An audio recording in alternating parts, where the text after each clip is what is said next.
Hey folks, Yousef Mousavi here with Impact Soundworks, and today we're going to be having a little bit of fun with Shreddage 3.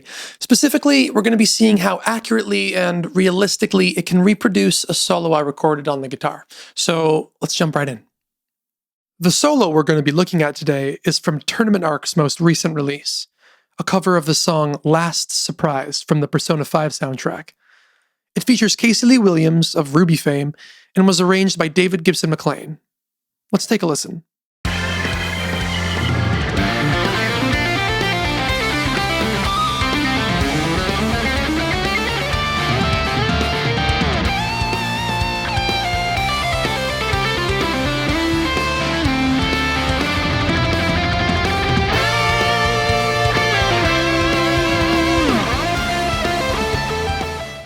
Now let's hear Shreddage 3 Serpent perform the same solo.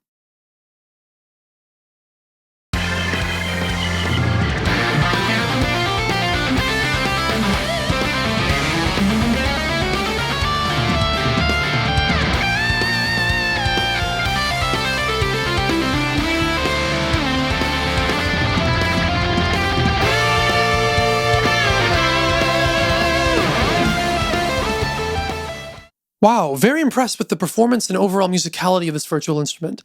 To be honest with you, hearing the original version with the Midi version side by side is really driving home just how much my vibrato and bending technique need to improve. Well, anyway, let me walk you through exactly how I built this mockup from the ground up. It all starts with the notes. Obviously, the first step is to transcribe the solo into Midi data. At this stage, we've got nothing fancy going on at all, just sustained notes. I've added the sustain key switch here. By default, sustains will play from velocities 50 to 119.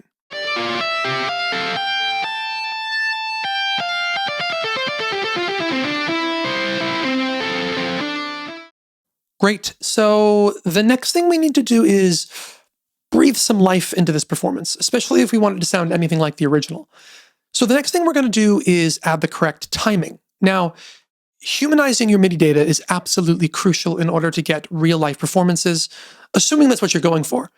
Instead of using quantization features that randomize the Midi notes, I'm going to align my Midi data directly to the original performance.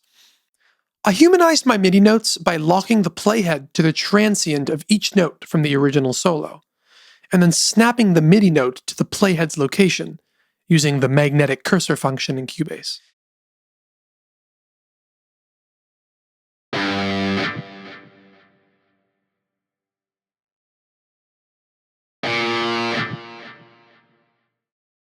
And so now the Midi looks like this. You'll also notice that some of the notes are overlapping. This is how you engage hammer-ons and pull-offs. Let's take a quick listen to our Midi now.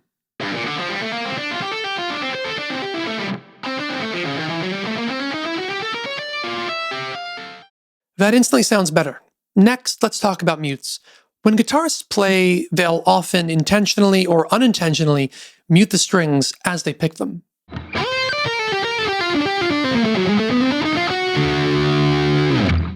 As you can see, even trying to play as cleanly as possible, I still brush up against the other strings occasionally. Not every note is played 100% cleanly. Sometimes strings buzz, sometimes notes are unintentionally muted, and the higher and faster you play on the guitar, the more this happens. Without adding these intricacies into our Midi, our mockup sounds way too clean for it to be a believable performance. So let's dirty it up a bit. I've set the mutes to play on the same key switch as the sustain articulation, and at velocities between 1 and 49. The higher the number, the looser the mute, and vice versa. I recommend using different velocity mutes to better simulate the real deal. And if you do all that, that gives us this. I've also added a pinch harmonic here and a rake here, because I've also got them on the sustain key switch, with pinch harmonics set to trigger at velocity 126, and rakes set to trigger at 120 to 126. By the way, if you don't know what a rake is, sometimes when you're playing leads, you want to give extra emphasis to certain notes. Rakes are essentially just accents, but with extra stylistic flair. To do this, you play a very fast muted strum that ends on a target note. To really give some weight to the rake, I preceded it with 3 really low velocity mutes on some of the guitar's open strings. Let's take a listen to a bit of the track with the added mutes, pinch harmonic, and rake.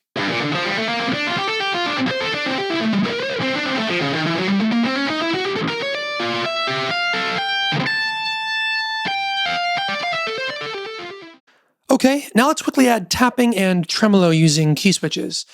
Tremolo is straightforward enough, but what is tapping and why would somebody use it? Let me show you. Tapping lets you play these sorts of passages faster and cleaner, and there's no pick attack, so it sounds more legato. It also allows you to play arpeggios that otherwise wouldn't be physically possible on the guitar. It's a really common technique and worth using in your mockups too. As you can see, this is a cleaner sound, and it also lets me play faster if I need to. Let's hear what these sound like now.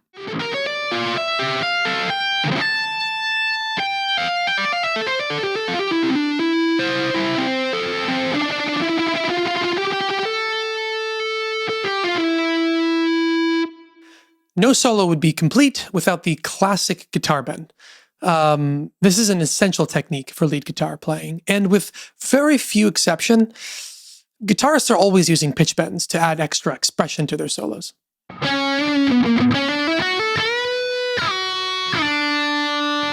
That sounds totally natural and very guitaristic. We can try it without bends, but it doesn't quite have the same power. Getting back to our mockup, at the top of the UI, you'll see pitch bend range. I've left it on the default 2 semitones as that's all I need. In this case, the bend is happening on the same note as a rake. The timing of the rake is a bit delayed, so we're going to start our bend a little bit further into the note. To initiate the bend, we want to use the pitch bend controller lane. In my case, I started at 127 and then did a relatively quick ramp down. Let's take a listen.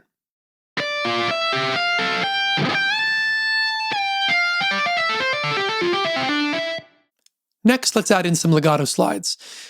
Slides are just the guitar equivalent of portamento. When playing lead, you can use portamento to slide from one note to another, like this. But it's also a nice technique to end a phrase with. You can do this by sliding down from a note, by going all the way down the neck, and then by letting go at the end.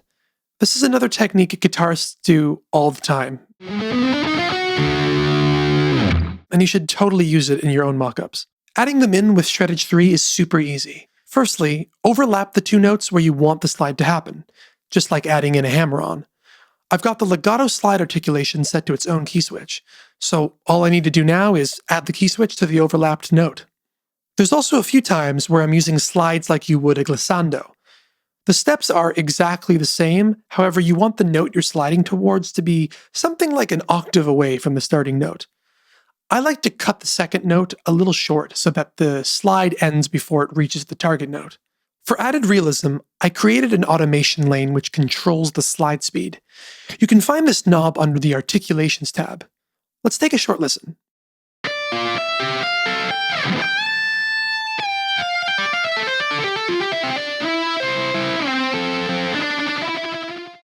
Now I'm going to add vibrato.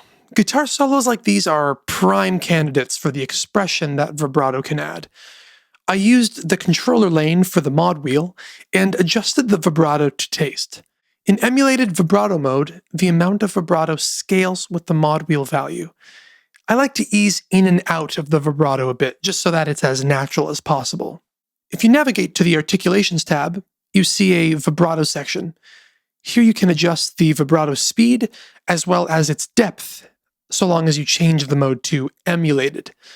Speed controls the frequency of the vibrato, while depth controls how wide the pitch wavers. While you can definitely set it and forget it with these knobs, I've made individual automation lanes for each of these knobs for maximum control. Let's take a listen.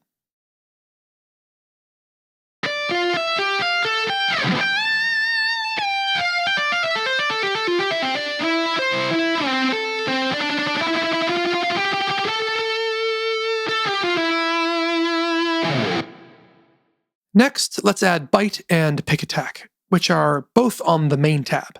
Bite applies an aggressive sounding EQ that almost resembles the tone of slightly twisting your pick. The pick attack knob simply ups the volume and strength of the pick attack. Both of these parameters are constantly in flux as a guitarist is playing, and so I definitely recommend adjusting these to get the best performance out of the instrument.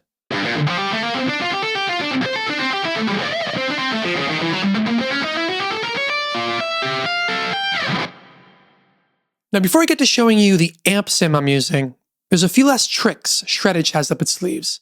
These are advanced features, so don't feel like you have to use them all the time. That said, if you want to get the most out of Shreddage, or you're trying to model a real guitarist's performance, then these are for you. The first feature is the string selection key switches, which are found here on the contact keyboard. The guitar has multiples of the same notes spread across its different strings. Which string you use for a specific note alters its timbre. So a C note on the A string will sound a bit different and thinner as compared to when it's played on the lower E string. The second feature is the picking mode key switches, found here on the contact keyboard. Using these, we can choose whether a note is picked using an up or down stroke, both of which have their own unique sounds. You can also choose alternate or economy picking.